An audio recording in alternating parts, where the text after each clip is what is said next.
Hi folks, look what I've got my hands on. This is not mine, and this is going back within a day or two to John, the owner of this fine beast of a guitar. I'll tell you about it in a minute. Stay tuned, we're going to break a little bit of that Telegraph Road down for you as a kind of lesson, which we'll do towards the end of the video.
Right, So it's a Gibson M-III. I'd never heard of it in my life. I think it's a 1991, 1992 production sort of thing. I think this was a 91, I'm not entirely sure. I look uncomfortable with it. I'm uncomfortable playing it because it's just not me at all. Beast of a guitar, but it's just, I'm struggling with this and the Floyd Rose. I've never played a Floyd Rose before, and I can't get my hands in to tune the thing. It's just weird, but it's fascinating to look at. It's definitely got mojo and vibe because it's an old guitar now. What would it be? More than 30 years old. This particular example feels very solidly made. That said, the intonation is not quite right, so when you play a D chord up here, it's not quite a D chord down there. But I'm sure, I mean, I would have done it, but it's not my guitar, and I don't have a clue where to start with all of that. So, John, with a wee quick intonation fix, it's a hell of a beast of a thing. Very quick specs then. It's called a Gibson M-III Deluxe. Apparently there was many more M3s, but this is the deluxe version. Mock Flint inlays, I don't know if you can see there, but they do look like you imagine cavemen using flint. The wood is maple and walnut sandwiches. Some nice flame on the back as well. So, and poplar, apparently that red stripe is stained poplar, so you've got maple, walnut, poplar sandwiches. Different, and a glued in neck. Quite a flat radius. Feels the flattest radius I think I've ever played. I don't know what it is. And very low frets, very mirror smooth frets. A lovely fret job, no issues at all with this. But they're just really low, and I struggle to bend. As Yngwie says, you want to be able to grab a note by the balls. I cannot do that on this guitar. I don't know if once it had big frets, but yeah, they're low. And the action's really good. I'm used to higher action and bigger frets. They're Gibson pickups, not Seymour's. Apparently, this toggle selects between Stratocaster mode, which is single coils, and then a humbucker mode. So in the single coil mode, this works 5-way, the exact same as a Stratocaster. In humbucker mode, position 1, 2, and 3 are a bit like a Les Paul. You get your bridge, your both, and your neck. Positions 4 apparently is like a notch filter, where it makes it sound a bit honky, like a cocked wah apparently. And in this position, it's supposed to be a kill switch. However, I don't know how this guitar is wired up, but I find the positions very subtle, the differences which we'll hear in a moment.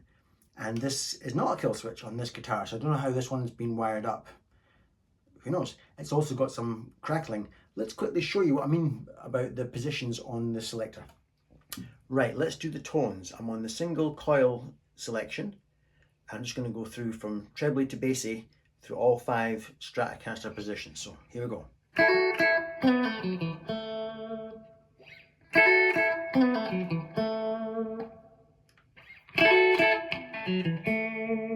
More beef there, isn't there? We've got a crackle there. Way more beef and a lot more crackle on that one. Start again, but this time in the humbucking position. Not much of a difference, to be honest.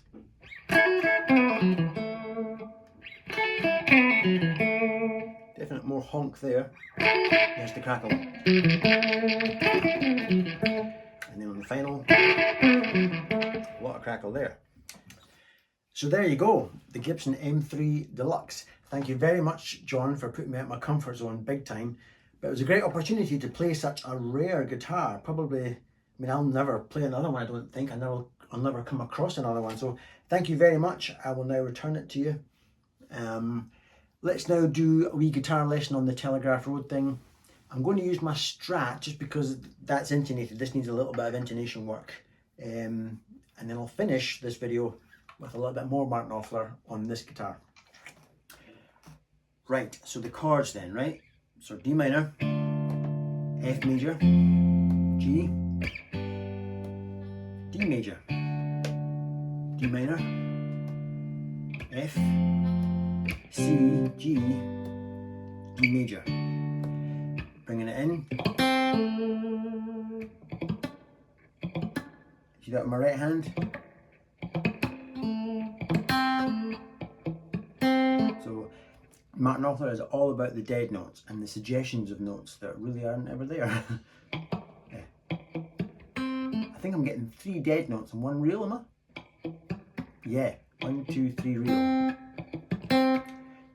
You could just do it with 2 if you want, but it sounds, the more dead notes you get, it sounds a bit more, what's that type of thing, very Martin Knopflerish. And you're just spelling out the E minor. Then of course the band's on F, then when they go to the G, he just walks up a G chord, but in his own special way. So he's forming those 2 first, just the G and D strings, followed by the B and G strings. Held all at the same time, we just give that G of course. There's the dead note again, so I'm hammering open D and G.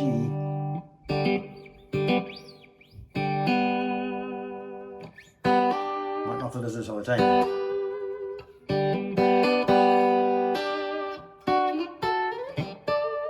All of that, so. Hear that in the middle? It's that little thumb. What I'm doing right now is the secret, that little dead note. I'm plucking a D string, but I don't think it would really matter what you plucked. There it is, see that? Up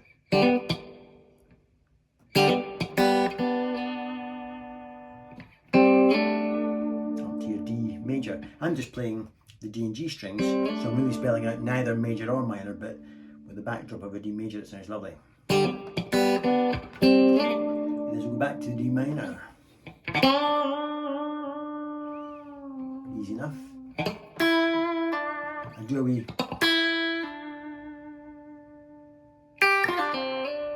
Whatever it is he does. Then the funky part. Just open D string. 5 on the D, 7 on the D string. Couldn't be easier. It sounds one of those licks you get more out of than you put in. And repeat. There's that wee dead thing again. Looking at the right hand, of course.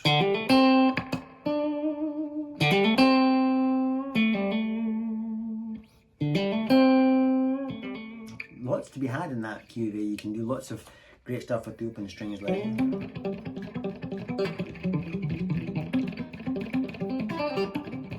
Lots to be found in that little area. So. And then one of the best bits. How funky is that? Played unfunky would be.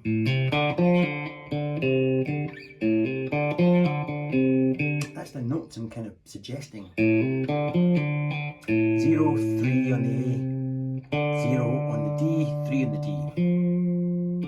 And a couple of Ds, but remember this is not how he plays it, but 3, 5 on the A. But with the funk,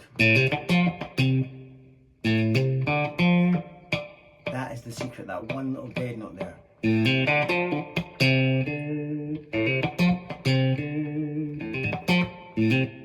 Can't remember now.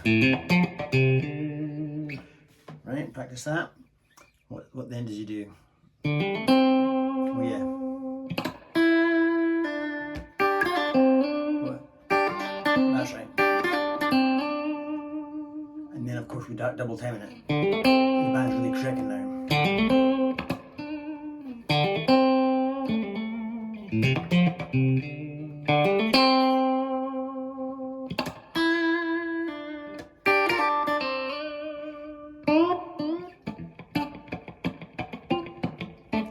So that again is just, if you look at my right hand, I'm doing a lot of that, and occasionally, in fact that's the default, is to not play a note.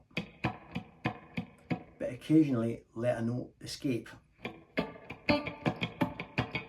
at certain points. So I'm using the pressure on my strings here, just coming out towards you and in towards the guitar to damp ultimately. Or to kill off, yeah, to dampen, to kill off notes. And then I'm just going 3 frets higher. So I guess played unfunky, if that helps you, it would be.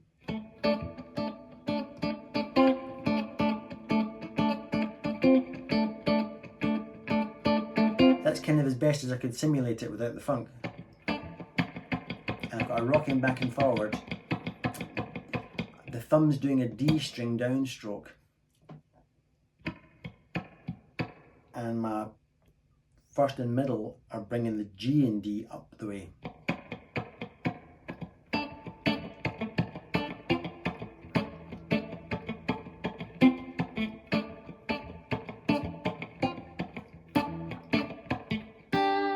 Occasionally letting this G chord ring out and repeat.